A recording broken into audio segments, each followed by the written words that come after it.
Hi guys, welcome back to my channel. मैं हूं शैली मौर्य और स्वागत है आप सभी का मेरे यूट्यूब चैनल स्टडी विद शैली में।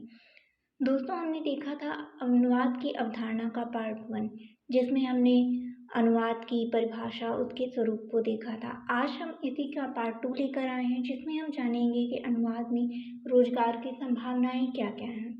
तो शुरू करते हैं इस सेशन को। तो अनुवाद के क्षेत्र में रोजगार की क्या और कितनी संभावनाएं हैं, इन सारी चीज़ों को हम देखेंगे। तो आज के प्रतिस्पर्धात्मक दौर में अनुवाद के क्षेत्र में रोजगार की अपार संभावनाएं मौजूद हैं। सभी सरकारी कार्यालयों में राजभाषा हिंदी को अधिकाधिक बढ़ावा दिया जा रहा है।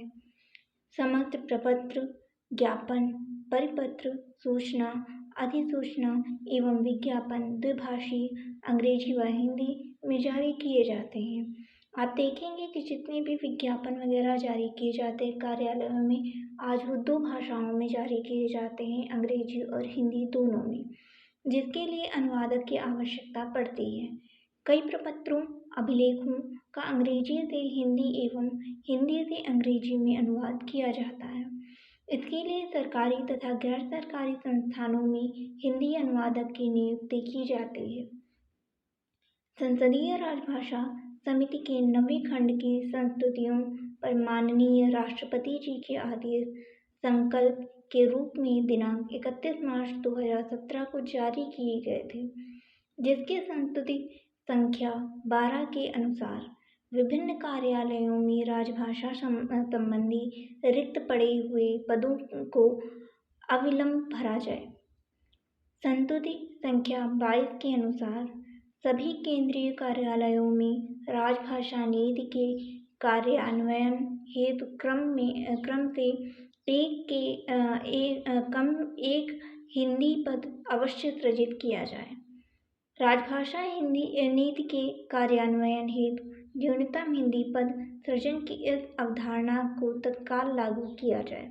यानी कि जो कार्यालय होते हैं या सरकारी दफ्तर होते हैं या फिर गैर सरकारी दफ्तरों में भी आप देखेंगे कि हिंदी अनुवादक को रखा जाता है, ताकि वो हिंदी से अंग्रेजी में या अंग्रेजी से हिंदी में अनुवाद कर सके। ये बहुत ही महत्वपूर्ण है, इसीलिए अनुवादकों को रखा जाता है। इसके बाद हम बात करते हैं संस्तुति संख्या 62 के बारे में। नए सृजित हिंदी पदों तथा खाली पड़े हिंदी पदों को तत्काल भरा जाए, ऐसा संस्तुति संख्या 62 के में कहा गया।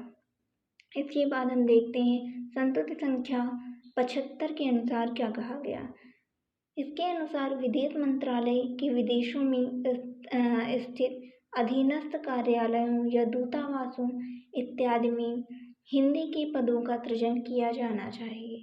जिन कार्यालयों या दूतावासों में हिंदी के पद रिक्त पड़े हुए हैं, उन्हें शीघ्रातिशीघ्र भरा जाना चाहिए। इसके बाद हम देखेंगे संस्तुति संख्या 100 के अनुसार कर्मचारी चयन आयोग द्वारा देश भर में स्थित विभिन्न कार्यालयों में रिक्त पड़े हुए हिंदी पदों को तत्काल भरने के लिए ठोस एवं कारगर कार्य योजना बनाकर उसे क्रियान्वित करना चाहिए। इसके बाद हम देखते हैं कि अनुवादक की भर्ती से संबंधित विभाग, ऐसे कौन कौन से विभाग हैं जहां पर अनुवादक की जरूरत पड़ती है। तो कर्मचारी चयन आयोग, लोक सेवा आयोग, बैंकिंग विश्वविद्यालयों तथा अन्य संस्थानों द्वारा समय समय पर कनिष्ठ हिंदी अनुवादक, वरिष्ठ हिंदी अनुवादक व राजभाषा अधिकारी की भर्ती की जाती है।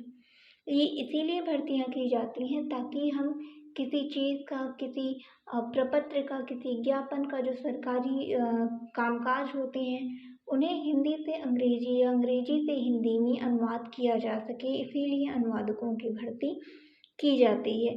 और सिर्फ हिंदी या अंग्रेजी ही नहीं, बल्कि आप देखेंगे कि अलग अलग राज्यों में, जहाँ पर कर्नाटक है, वहाँ पे कन्नड़ बोली जाती है, तो वहाँ पे कन्नड़ और अंग्रेजी भाषा में अनुवाद करने के लिए वहाँ की जो राजभाषा है उसके अनुवादक रखे जाते हैं। ऐसे ही हर राज्य में होता है। इसके बाद हम देखेंगे कि अनुवादक बनने के लिए जो सुरक्षित करियर है वो क्या है। तो अनुवाद के क्षेत्र में करियर बनाना काफ़ी सुरक्षित है। इसके लिए संबंधित भाषा में स्नातक एवं स्नातकोत्तर की डिग्री, यानी कि आप ने ग्रेजुएशन किया हो या पोस्ट ग्रेजुएशन किया हो, ये डिग्री अनिवार्य है। इसके अलावा कई शैक्षणिक संस्थानों द्वारा अनुवाद में 1 वर्षीय डिप्लोमा कोर्स करवाया जाता है। कुछ दूरस्थ शिक्षण संस्थानों जैसे इग्नू, राष्ट्रीय टंडन ओपन यूनिवर्सिटी में भी डिस्टेंट लर्निंग के माध्यम में अनुवाद 1 वर्षीय डिप्लोमा एवं MA इन ट्रांसलेशन की डिग्री प्रदान की जाती है। यदि आपने स्नातक विषय में किसी एक भाषा हिंदी या अंग्रेजी का चयन किया है और संबंधित संस्थान में उसी भाषा के अनुवादक की ज़रूरत है, तो आपके चयन की संभावना भी बढ़ जाती है। इसके बाद अनुवादक हेतु पाठ्यक्रम। यदि आपको अनुवादक बनना है तो उसके लिए पाठ्यक्रम क्या होगा? अनुवाद पाठ्यक्रम में अनुवाद की परिभाषा, प्रकार, अभ्यास, स्रोत, भाषा व लक्ष्य भाषा, भावानुवाद एवं सारानुवाद इत्यादि के बारे में जानकारी दी जाती है। इसमें अनुवाद से संबंधित असाइनमेंट तथा प्रोजेक्ट वर्क दिया जाता है ताकि विद्यार्थी अनुवाद कार्य में निपुण बन सके।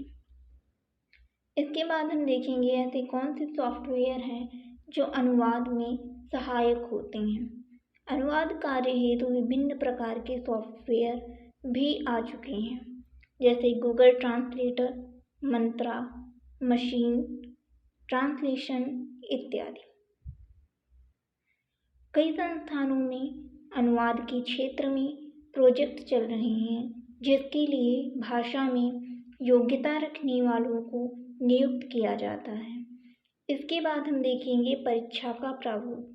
परीक्षा जो आप देते हैं उसका प्रारूप, उसका स्वरूप क्या होता है वो देखते हैं। अनुवादक बनने के लिए भाषा पर पकड़ जरूरी है। अनुवादक पद हेतु लिखित व मौखिक परीक्षा ली जाती है। लिखित परीक्षा में संबंधित भाषा के व्याकरण, साहित्य व भाषा विज्ञान से प्रश्न पूछे जाते हैं तथा दीर्घ उत्तरीय प्रश्नों में निबंध, पत्र, रिपोर्ट, अनुवाद कार्य दिया जाता है। वहीं मौखिक परीक्षा में भाषा का अधिकाधिक ज्ञान परखा जाता है। कई जगहों पर केवल लिखित परीक्षा के मेरिट के आधार पर ही नियुक्ति होती है।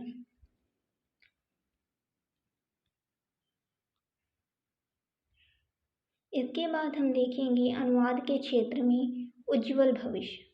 इस प्रकार हम यह कह सकते हैं, जितना भी हमने अभी तक देखा, जो कुछ भी सीखा, उससे हम यह कह सकते हैं कि इस क्षेत्र में तैयारी कर रहे प्रतियोगी विद्यार्थियों का भविष्य काफ़ी उज्ज्वल है तथा इसमें रोजगार की अपार संभावनाएं निहित हैं।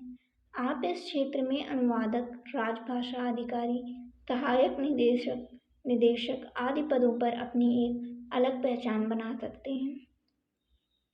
विदेश मंत्रालय के अंतर्गत हिंदी भाषा को संयुक्त राष्ट्र संघ की आधिकारिक भाषा बनाने का प्रयास भी चल रहा है, जिसके सफल होने के पश्चात विदेश में हिंदी अनुवादक की मांग और भी बढ़ जाएगी।